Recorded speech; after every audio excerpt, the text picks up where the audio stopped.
જય શ્રી કૃષ્ણ। આજે આપણે બનાવીશું ઢુસકા। ઢુસકા માટે આપણે એક મોટો વાટકો ચોખાનો, એક એનાથી નાની વાટકી ચણાની દાળ, એનાથી નાની વાટકી અડદની દાળ, આપણે ત્રણેય વસ્તુ ભેગી કરીને ધોઈ લઈશું। સરખી રીતે ધોઈને પછી તેને પાણી ઉમેરીને પલાળી દઈશું। આખી રાત તેને પલળવા દઈશું। 3 થી 4 કલાક એમ સમજવાનું કે પલાળવાનું છે। હવે આપણે તેને પીસી લઈશું। દરદરું પીસવાનું રહેશે। ઢુસકા ઝારખંડના પ્રખ્યાત છે। ઝારખંડમાં બહુ બને છે અને ખાવાના પણ બહુ સરસ લાગે છે ખાવામાં પણ। હવે આવું આપણે દરદરું પીસી લેવાનું છે।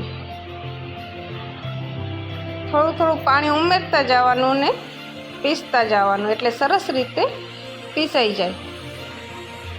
હવે આપણે તેની અંદર લીલા મરચાં ઉમેરવાના છે। હવે લીલા મરચાં હું ઝાડમાંથી તરત તોડી આવું, કે મારી પાસે અત્યારે પૂરા થઈ ગયા છે। ઝાડમાં 2-3 મરચાં મને દિવસના મળી જાય છે। હવે આદુ ને લીલા મરચાં ઉમેરીને આપણે બેટર તૈયાર કરી લઈશું। આવું બેટર તૈયાર કરવાનું છે, બહુ ઘાટું નહીં રાખવાનું। હવે આપણે ચણા ને બટેકાનું શાક તૈયાર કરીશું।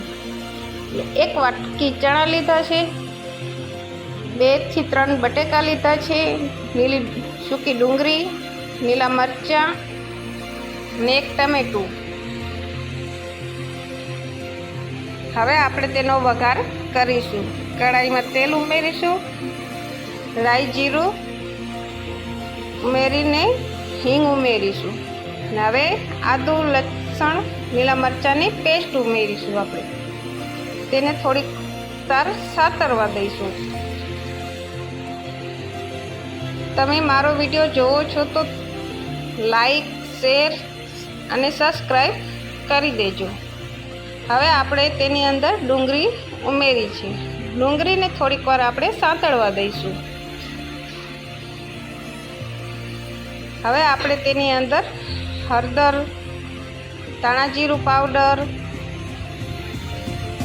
અને મીઠું અને લાલ મરચું ઉમેરીશું। હવે સરસ રીતે તેને આપણે હલવી લઈશું। પછી આપણે 1 ટમેટું ઉમેરી દઈશું અને થોડીક વાર સતરાઈ જાય પછી 1 ગ્લાસ આપણે પાણી ઉમેરીશું। આ ઢુસકા ખાવાનું સાંભાર ભેગે પણ સારા લાગે, પણ ચણાના બટેકાના શાક ભેગે એનાથી પણ સારા લાગે છે।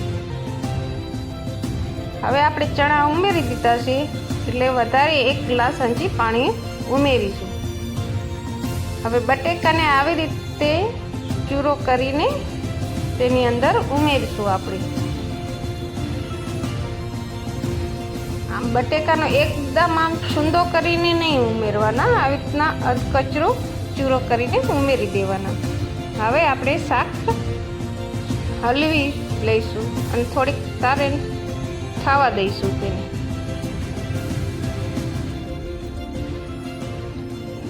શાક થોડોક રસો રાખવાનો, એટલે શાક સારું લાગે ઢુસકા ભેગે।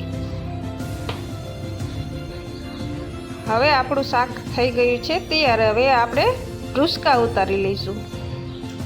ઢુસકાને આવી રીતના એક સાઈડ જ ફેટવાનું, બેટરને એક સાઈડ ફેટવાથી આપણે તેની અંદર સોડા કે કાંઈ ઉમેરવાની જરૂર નથી પડતી। થોડોક હવે આપણે મીઠું ઉમેરીશું સ્વાદ પ્રમાણે।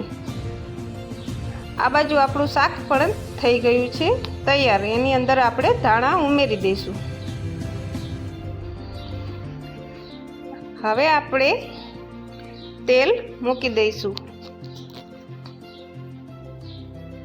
તેલ તપી જાય એટલે આપણે તેની અંદર બેટર ઉમેરતા જઈશું ને ઢુસકા ઉતારતા જઈશું।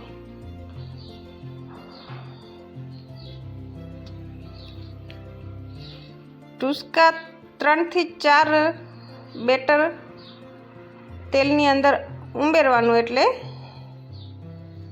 ઢુસકા સરસ રીતે તૈયાર થઈ જાય.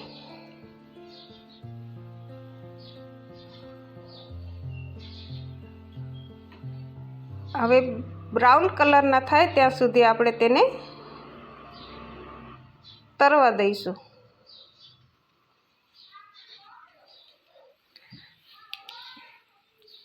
મારા ચેનલને લાઈક એન્ડ સબસ્ક્રાઈબ કરી દેજો અને કમેન્ટ પણ કરજો કે તમે કઈ રીતે ઢુસકા બનાવો છો. હવે મારા ઢુસકા તૈયાર છે. ચણાના શાક ભેગે ઢુસકા તૈયાર છે. સરસ પોચા અને ઉપરથી ક્રિસ્પી બનીને તૈયાર થઈ ગયા.